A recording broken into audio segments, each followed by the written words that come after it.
Sabe, existe uma ameaça meio que invisível se espalhando por todo o planeta. E não, não é um vírus, mas está em todo lugar. No ar que a gente respira, na água que a gente bebe e, pasmem, até dentro do nosso corpo. Hoje, a gente vai entender como essa crise do plástico virou um problemão de saúde que conecta todos os seres vivos da Terra. Vamos começar com um número que, sinceramente, é de assustar. 5,25 trilhões.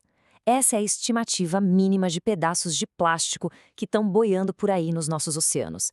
É um número tão, mas tão grande que a gente nem consegue visualizar direito. E o mais preocupante, isso só aumenta.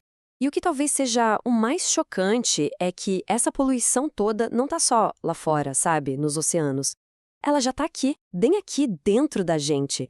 Esses microplásticos já foram achados no sal que a gente usa para cozinhar, na água de garrafa e até no nosso sangue, nos nossos pulmões. A crise deixou de ser um problema só do planeta para se tornar um problema íntimo, pessoal. Bom, para a gente entender como chegamos nesse ponto, vamos seguir um roteiro bem claro, tá? Primeiro vamos ver o tamanho do problema. Depois, como é que ele nos afeta por dentro. Aí a gente vai conectar tudo com um conceito chamado saúde única, entender o efeito dominó que isso causa na biologia e, claro, no final vamos falar de soluções. Então, vamos lá. A primeira coisa a entender é a onipresença do plástico. A verdade é que hoje em dia não tem muito para onde correr dele. É que o plástico, na verdade, nunca desaparece de verdade. Ele só vai se quebrando em pedacinhos cada vez menores, que a gente chama de micro e nanoplásticos.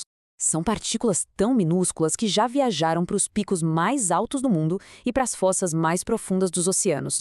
Ou seja, a contaminação se tornou inevitável para todo mundo. Mas aí vem a pergunta, né? Como é que essa presença externa se transforma numa ameaça interna? Bom, o problema é bem mais complexo do que só uns pedaços de plástico boiando por aí. Agora, se prepara para esse dado. Estima-se que cada pessoa ingere o equivalente a um cartão de crédito em plástico por semana. Sim, é isso mesmo. Essa é a quantidade que entra no nosso corpo, seja pela comida, pela água ou até pelo ar que a gente respira. E é aqui que o perigo se multiplica. O plástico funciona como um verdadeiro cavalo de Troia. Ele não viaja sozinho, sabe? As partículas dele acabam absorvendo outras toxinas do ambiente, tipo metais pesados, pesticidas. Então, quando a gente ingere o plástico, na verdade, estamos ingerindo um coquetel de poluentes junto com ele. E é justamente aqui que tudo se conecta. A crise do plástico nos força a olhar para um conceito fundamental: a saúde única. A gente não está falando de um problema ambiental isolado, mas sim de uma crise de saúde que está totalmente interligada. Essa abordagem de saúde única nos faz uma pergunta essencial: de que forma a nossa saúde está amarrada à saúde dos animais e do planeta? A crise do plástico, infelizmente, nos dá uma resposta bem direta e preocupante para isso. Olha, saúde única é basicamente a ideia de que é impossível a gente ser saudável num planeta doente. Simples assim. A nossa saúde, a dos animais e a do ambiente, está tudo amarrado. O bem-estar de um depende diretamente do bem-estar de todos os outros. E funciona assim, ó. A poluição plástica começa no ambiente, certo? Mas ela não para por lá.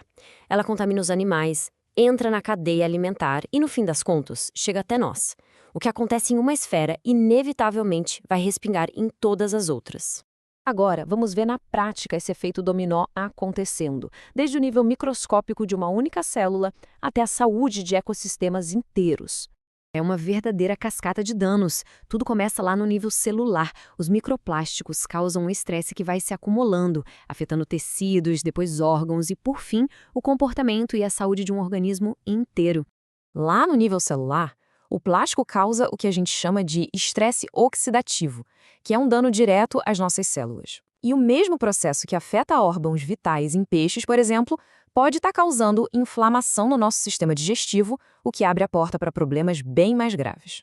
E os impactos nos organismos como um todo são igualmente alarmantes. Em ostras, a exposição ao plástico causou uma queda gigante na produção de ovos. Já em humanos, os produtos químicos que vêm nos plásticos podem agir como desreguladores hormonais, e eles estão ligados a problemas de fertilidade e desenvolvimento. E aí, o efeito dominó só cresce. Quando a base da cadeia alimentar, como o plâncton, é afetada, todo o ecossistema do oceano entra em risco. E olha, não vamos nos enganar, a nossa saúde depende diretamente da saúde dos oceanos. Um problema tão complexo assim exige uma solução que também seja integrada, né? Então, como é que a gente pode usar essa própria ideia de saúde única para encontrar um caminho para seguir? A solução parece ter 3 pilares que precisam funcionar juntos. Primeiro, inovação, para ajudar a limpar o que já está aí. Segundo, políticas globais, para a gente fechar a torneira do plástico de uma vez. E terceiro, pesquisa, para entendermos a fundo todos os riscos. Nenhuma dessas partes vai funcionar sozinha. Isso tudo nos leva a uma última reflexão. Se o problema conecta a saúde do planeta, dos animais e a nossa de uma forma tão clara, talvez uma abordagem que une essas 3 frentes não seja apenas uma opção, mas a nossa única esperança de verdade. A crise do plástico, no fim, é como um espelho que reflete essa conexão profunda entre nós e o planeta. Para explorar mais sobre como a biologia molda o nosso mundo, siga @suelenbióloga e compartilhe essa análise. Afinal, o conhecimento é sempre o primeiro passo.